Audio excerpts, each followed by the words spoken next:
Welcome to my channel. இந்த வீடியோவில் தினமும் எல்லோரும் ஃபேஸ் பண்ணுற பிரச்சனை, ஒரு முக்கியமான பிரச்சனையை பற்றி தான் பார்க்க போகிறோம். நாய் துரத்தும் போது எப்படி தப்பிக்கணும். இந்தியா மிகப்பெரிய மக்கள் தொகையை கொண்ட நாடு. இந்தியாவில் கிட்டத்தட்ட 125 கோடிக்கும் அதிகமான மக்கள் வாழ்கிறாங்க. இவங்க பெரும்பாலானோர் பயன்படுத்துகிற போக்குவரத்து வாகனம் என்ன அப்படின்னு பார்த்தோம்னா டூ வீலர் தான். இன்றைக்கி இந்தியாவில் டூ வீலர் இல்லாத வீடுகளையே பார்க்க முடியாது. மக்களுக்கு டூ வீலர் அடிப்படை தேவையாயிருச்சு. ஒரு இடத்துலேருந்து இன்னொரு இடத்துக்கு போகிறதுக்கு டூ வீலர் அப்படிங்கிறது ஒரு அத்தியாவசிய தேவையாயிருச்சு. அதே மாதிரி காலையில் வாக்கிங் போகாமல் இருக்கிறவங்களையும் நம்ம பார்க்க முடியாது. வாக்கிங் அப்படிங்கிறதும் மக்களுக்கு இன்றைக்கி அன்றாடம் தேவைப்படுற ஒரு முக்கியமான உடற்பயிற்சி ஆயிடுச்சு. இவங்க எல்லாருக்கும் ஒரு முக்கிய பிரச்சனையாக இருக்கிறது என்ன அப்படின்னு பார்த்தோம்னா நாய் தான். வில்லேஜாக இருந்தாலும் சரி, டவுனாக இருந்தாலும் சரி, நம்ம எந்த ரோடை பார்க்கும் பொழுதும் டூ வீலர்களோட எண்ணிக்கை அதிகமாக தான் இருக்குது. அந்த டூ வீலர்களோட எண்ணிக்கைக்கு ஈக்குவலாகவே நாய்களோட எண்ணிக்கையும் ரொம்ப அதிகமாக தான் இருக்குது.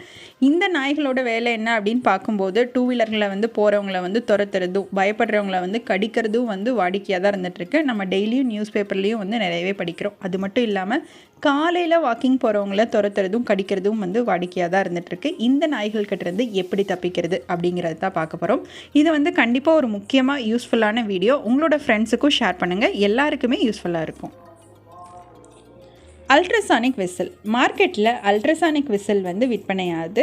இந்த விசிலை நீங்கள் கையில் வச்சுருக்கணும். நாய் உங்கள் பக்கத்தில் வரும்போது அதை எடுத்து ஊதுனீங்கன்னா அந்த சத்தத்தை கேட்டு நாய்கள் தெரித்து ஓடிடும். அந்த சத்தம் நாய்களுக்கு தொந்தரவாக இருக்கும். இந்த அல்ட்ராசானிக் விசிலை பயன்படுத்தி நாய்களை துரத்தலாம். கண்டுக்காமல் விடுறது. நிறைய பேருக்கு பைக்கில் போகும்போது நாய் குறைச்சிட்டே துரத்துச்சுன்னா நம்மளை தான் துரத்துது அப்படின்னு நினைப்பாங்க. ஆனால் நாய்களோட சைக்காலஜி என்ன அப்படின்னா, நம்ம வாகனத்தில் சக்கரம் ரொட்டேட் ஆகிறத பார்த்து குறைக்குது.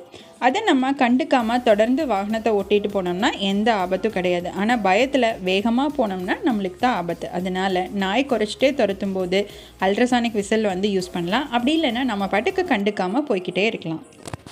வாகனத்தை நிறுத்துறது. நிறைய பேருக்கு நாய் நம்மளை தொடர்ந்து துரத்திட்டு வர்றது பயமாக இருக்கும். இல்லைனா அந்த நாய் பயங்கரமாக குறைக்கும் போது பார்க்குறதுக்கு ரொம்பவே பயமாக தான் இருக்கும். இந்த மாதிரி நேரங்களில் நம்ம முதல்ல வாகனத்தை நிறுத்துறது நல்லது. ஏன்னா வாகனம் நின்றுச்சு அப்படின்னா வீல் சுற்றுறது நின்றும். வீல் சுற்றுறது நிற்கும் போது நாயும் குறைக்கிறத நிறுத்திடும். தண்ணி தெளிக்கிறது. நாய் நம்மளை துரத்திட்டு வரும்போது நம்ம வண்டியை நிறுத்திடுறோம். நம்ம வண்டியை நிறுத்தின உடனே நாய் அந்த இடத்த விட்டு போயிடுமா அப்படின்னா கண்டிப்பாக போகாது. நம்மளும் நிற்போம், நாயும் அங்கே நிற்கும். அப்போ நம்ம நாயை எப்படி துரத்துறது அப்படின்னு பார்த்தோன்னா, நம்ம பைக்கில் கண்டிப்பாக தண்ணீர் பாட்டில் வச்சுருப்போம். அந்த தண்ணீர் பாட்டிலேருந்து தண்ணி எடுத்து நாய் மேலே ஊற்றும் போது நாய் கண்டிப்பாக ஓடிடும்.